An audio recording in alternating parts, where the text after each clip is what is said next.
And we're here at Podunk with two of Backstage View's favorite people here. We got CJ from Po Ramblin Boys and Kevin Fennessy. Kevin has been at Podunk. Every year we're here telling us how great Podunk is. So I thought it'd be interesting to put these two guys together since they were talking anyway to each other. And let's hear something quick about Podunk, then a quick follow-up for what's going on and how things are going with the Po Ramblin Boys who are going to be jamming tonight. I'm excited about that. Go ahead, Kevin. Well, Podunk, back when I first started going, when it was in East Hartford, Connecticut, and always great shows, a great lineup. Some of the friendliest people you're ever really going to find at a Bluegrass festival, and really that's what Bluegrass is all about to me in my lifetime. And playing Bluegrass since I was 15 years old. I'm 74 now, and I still love the music as much as I ever have. And Podunk, for me, has always been a place where I knew there would be excellent music. And these Po Ramblin Boys, I'm telling you, I've known these guys for quite a number of years. Yeah. And I'm just really so very pleased with the way that their band has progressed, and the fame and hopefully the fortune that's going to come to them in the not too distant future. Go ahead. I appreciate it, Kevin. Yeah, Kevin has been a buddy since the very start, and there's a difference between fans and friends. Fans are people that we see at the table and we say hi to, and they buy product and whatnot, but some of those fans become friends, and we visit and we go to their campsites and we have dinner with them, and we've had wine together, and that's one of Kevin. That's Kevin. Absolutely. Kevin is to that to a T. With Jenny Brooke. And one of these days, they're going to do the song that I wrote and gave to them. I know. Yeah, we need to for sure. Yeah, I remember that. And there's been a lot of times, and with the pandemic and everything, we've missed a lot of our friends and fans, and it's become a new era. We kind of took a sabbatical, I guess, like everybody else has, but Po Ramblin Boys have came back, and we've tried to come back in as much of a full force as we can. Mm-hmm. And we've got a lot of good things happening. As of right now, let's see, today is August 14th. We're nominated for Entertainers of the Year with IBMA, and that's a crazy thing with Del McCurry, Doyle Lawson, Billy Strings, and Balsam Range. So to be a part of that group is an honor itself. No matter where the cards fall, it does not matter. Those top five, just to be in that top five is amazing within itself. For a band that's been around 7 years now, to be in that top five with a band that's been around 15 years, 10 years, 40 years, over 50 years with Del McCurry. So it's an honor, and so it's a great time. And I was telling the guys tonight, right after the show that they just did, that their force, their ability on stage as musicians, and their showmanship, to me, makes such a big difference in a bluegrass band. And because people are there to enjoy themselves. They're there for the entertainment.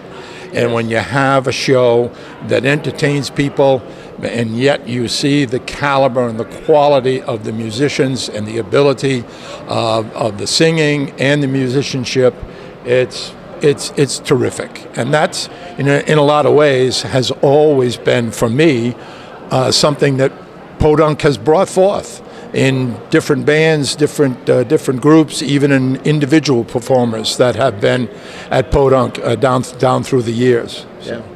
Well, this is our first year at Podunk, and I feel blessed to be a part of the lineup, because this year's we were looking at that last night as we were driving up here from East Tennessee. We were looking at that lineup. The list on that flyer is amazing. David Peterson, and then you've got Jacob Jolliffe. And it's such a good balance. A.J. Lee and Blue Summit. Mm-hmm. There's such a good balance. Michael Cleveland, of course. Mike kind of covers all the bases, I guess. But we're more on the traditional side, and then we've got AJ. She does a lot of more progressive stuff. Jacob's same way. Billy Droz is here tonight. There's all kinds of good stuff going on, and to see the differences between the bands, but they all have one thing in common. They all love bluegrass. Well, they all have two things, I guess. They all love bluegrass, and they love to entertain, and they love to be in front of people. And that's what makes Podunk really special, I think. Looking at that lineup last night, I thought this is a bluegrass festival that has they pay attention. They pay attention to what their people want. They pay attention of what they can draw new people in with, which is a big deal. And they want to carry on a tradition, but they want to bring in more people. And that's a big difference right now in the bluegrass world.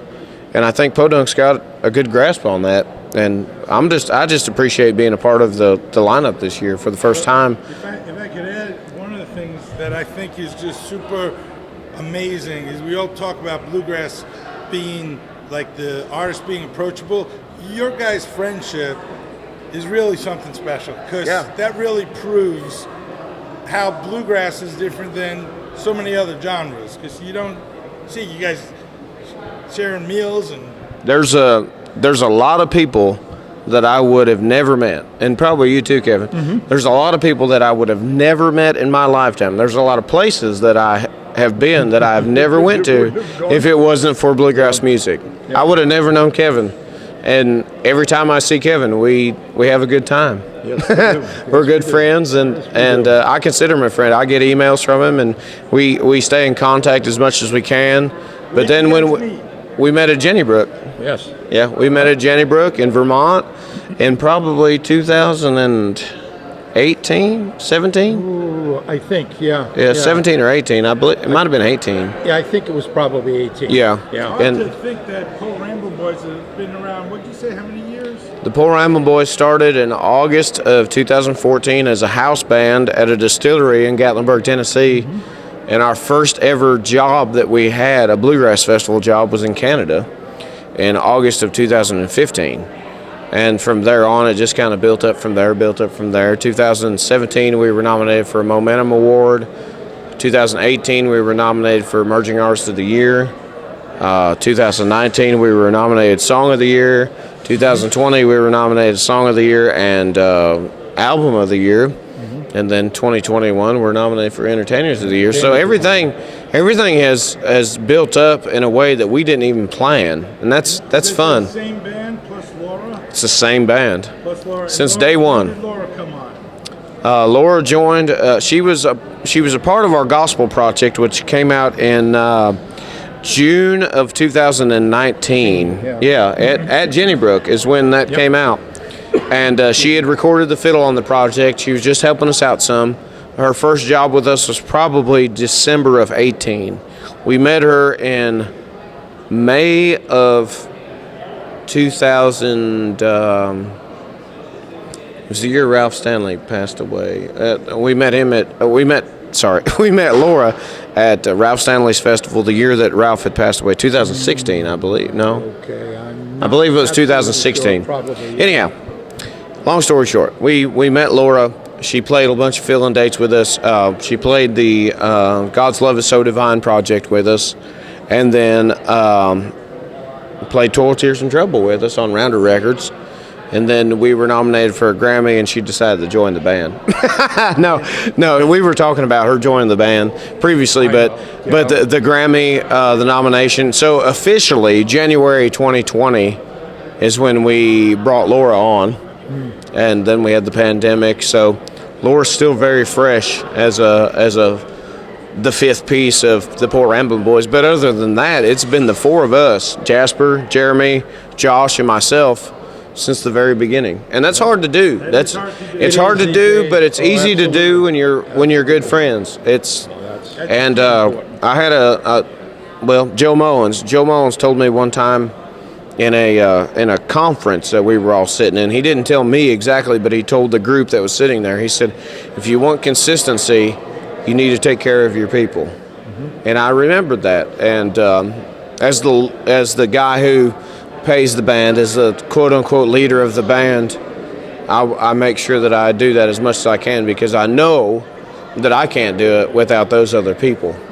And each individual brings something to the band, whether it be vocally, harmony-wise, instrumental-wise, entertainment-wise, anything. Even behind the scenes, logistics, as far as your smarts, as far as marketing, your social media input, your money management. There's so many different aspects that a lot of fans don't really know of, because they see us for 45 minutes at a time on stage. There's a lot of things that go behind that.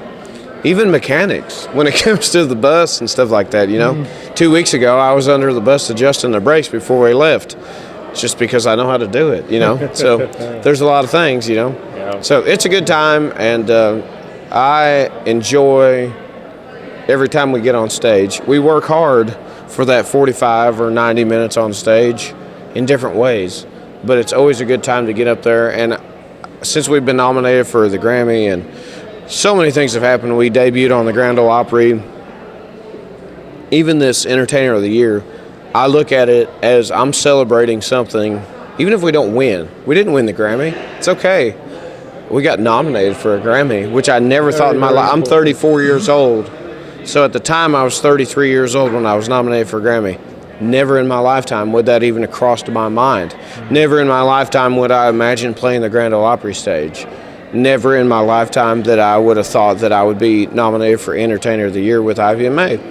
But you know what? I look at it, and I'm celebrating that with people that I love, like my brothers. I don't have any brothers or sisters. I'm an only child. So these are my brothers, and Laura's my sister. So we celebrate together. We have a good time, and we make good music together. And enough can't be said, really, about the fact that the cohesiveness of the unit comes from that friendship, that love for one another. And, Tommy Brown, Jeremy's dad, we were joking this afternoon, and he was joking a little bit with CJ, and then he turned to me and he said, "Kev, we joke like that because he thought that I was, that I was taking seriously what he was saying, but I knew right away that he was just joking." Yeah. But those are the kinds of things that when 4, 5, 6 people are traveling together, you've got to be like that. You can't be, tight and just, at each other and everything else. This is what breaks bands up. So-and-so didn't like this person didn't like that, blah, blah, blah, blah, blah. And these guys are so together.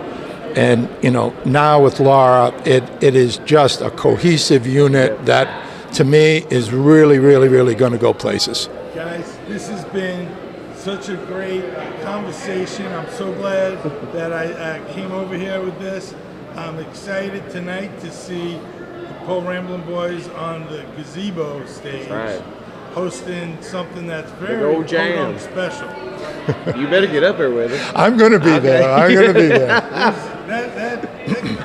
You don't see that at festivals. That gazebo thing is turning into something special. I'm going to come up. I gotta go take a nap beforehand. Yeah. I'm going to come up and flat-foot dance at Thomas Point. That's fine with me. You do what you want to. You're invited all the time. All right, guys. Thank you so much. I appreciate it. All right, Scott. Thank you.